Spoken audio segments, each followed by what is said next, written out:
बिस्मिल्लाहिर्रहमानिर्रहीम। अल्लाह के नाम से शुरू करते हैं जो हमारी शहरत से भी ज्यादा करीब है। अस्सलाम वालेकुम।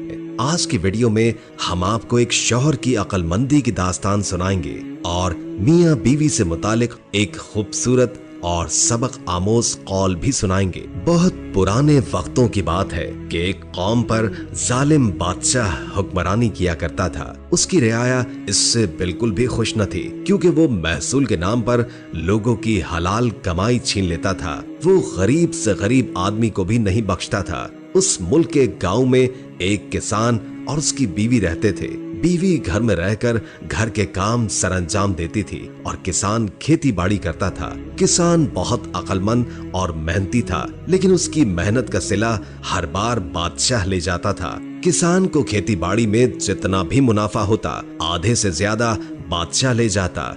दोनों मियाँ बीवी बादशाह के मजालिम से बहुत तंग आए हुए थे, लेकिन उनके पास कोई और रास्ता न था। उनको वहीं तो रहना था। एक दिन किसान अपने खेत में जमीन खोद रहा था। बेदिहानी में उसने जरा ज्यादा जमीन खोद दी। उसने जमीन खोदने वाला आला एक बार फिर से जमीन पर मारा। अचानक उसे कोई आवाज सुनाई दी। उसने फिर से अपना आला जमीन पर मारा, क्योंकि आला जमीन में धंस नहीं रहा था। किसान ने अपना आला एक तरफ रखा और झुककर हाथ से मट्टी खोदने लगा। थोड़ा सा ही खोदा था कि उसे एक छोटी संदूक नजर आई। उसने संदूक खोली तो उस संदूक में बेहद कीमती सोने का जेवर था। उसने संदूक जल्दी से बंद की और अपने थैले में छुपा दी और एहतियात करता घर गया। घर आकर उसने वो संदूक अपनी बीवी को दिखाया। बीवी संदूक देखकर हैरान तो हुई, लेकिन बहुत खुश भी हुई थी। किसान ने बीवी से कहा कि ये बात उन दोनों के दरमियान रहेगी और ये संदूक घर के सहन में दफना देंगे, ताकि बादशाह को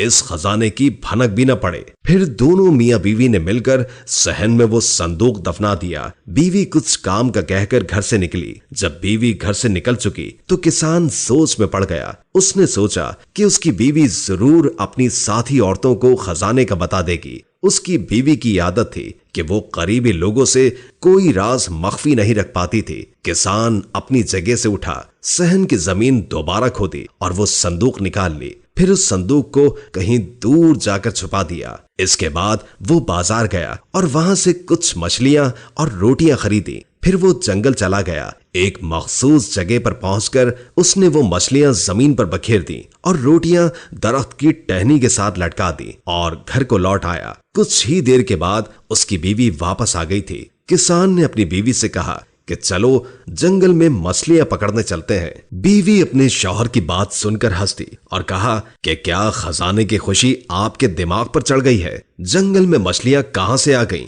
किसान ने कहा चलो तो सही। बीवी अपने शौहर की बात मानते हुए उसके साथ जंगल की तरफ निकल गई। दोनों जंगल में चल रहे थे जब बीवी के कदम एकदम थम गए। ये इतनी सारी मछलियां यहाँ कैसे? और ये रोटियां दरख्त पर क्यों लटकी हुई हैं? बीवी की बात सुनकर किसान ने कहा, यहाँ पर कभी कभी मछलियों और रोटी की बारिश होती है। इसी बारिश के दौरान ये रोटियां दरख्त पर अटक गई होंगी। बीवी ने आगे बढ़कर रोटियां दरख्त से उतारी तो वो बिल्कुल ताजा थीं। दोनों ने मछलियां और रोटियां उठाई और घर वापस आ गए। कुछ दिन ऐसे ही पुरसुकून गुजर गए। घर में रिस्क की फरावानी हो गई। दोनों मियाँ बीवी खुश थे, लेकिन गांव में यह बात फैलने लगी कि किसान और उसकी बीवी के पास बहुत बड़ा खजाना है। अगरचे किसान इस बात से इनकार करता रहा, लेकिन यह बात इतनी फैल गई कि बादशाह के कानों तक जा पहुंची। बात की तस्दीक के लिए बादशाह अपने वज़रा के हमरा किसान के घर आ गया और किसान से कहा, अगर तुम्हारे पास खजाना है तो शराफत से बता दो। हमने सुना है कि तुम्हारी बीवी ने खुद अपने मुंह से इस बात का एतराफ किया है कि तुम लोगों के पास खजाना है। किसान ने अपनी बीवी की तरफ देखा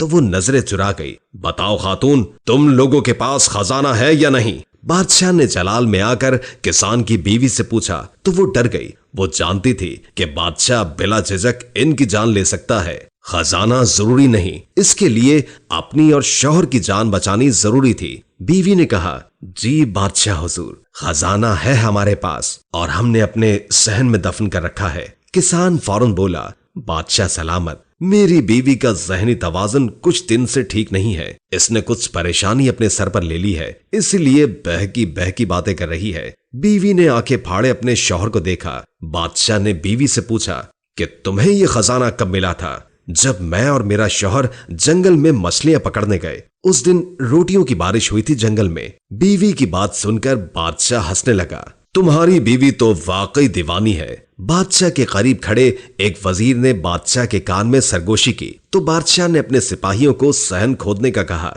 सिपाही शाम तक सहन खोदते रहे लेकिन कुछ न मिला।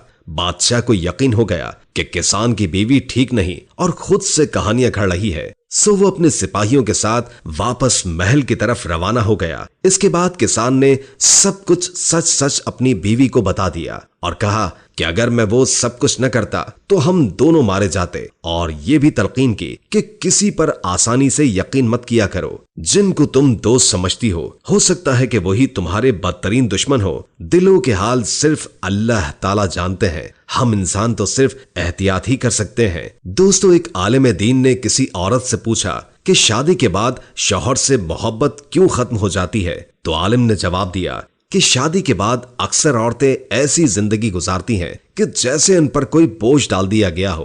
कहते हैं कि औरत अगर सच्ची और नेक दिल हो तो घर को महल बना देती है, और अगर औरत बदजुबान और अनापरस्त हो तो घर को जहन्नुम बना देती है। औरतें बाहर कहीं जाती हैं तो बहुत तैयार होकर जाती हैं, लेकिन अपने घर में शौहर के लिए कभी तैयार नहीं होती।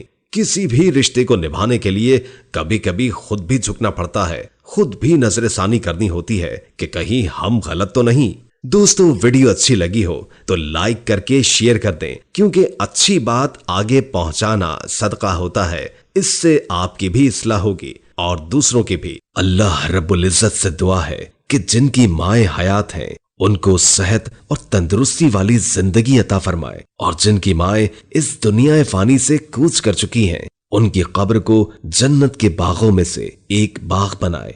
आमीन सुम्मा आमीन। हम उम्मीद करते हैं कि हमारी आज की वीडियो भी आपको जरूर पसंद आई होगी। वीडियो पसंद आई हो तो लाइक और शेयर जरूर करें, और अगर अभी तक आपने हमारा चैनल प्यारा इस्लाम सब्सक्राइब नहीं किया तो अभी सब्सक्राइब के बटन को दबा दें और बेल नोटिफिकेशन को ऑन कर लें, ताकि नई आने वाली वीडियोस का नोटिफिकेशन आपको जरूर मिल सके। इंशाअल्लाह फिर किसी नए मौजू के साथ हाजिर होंगे। तब तक के लिए अल्लाह हाफिज।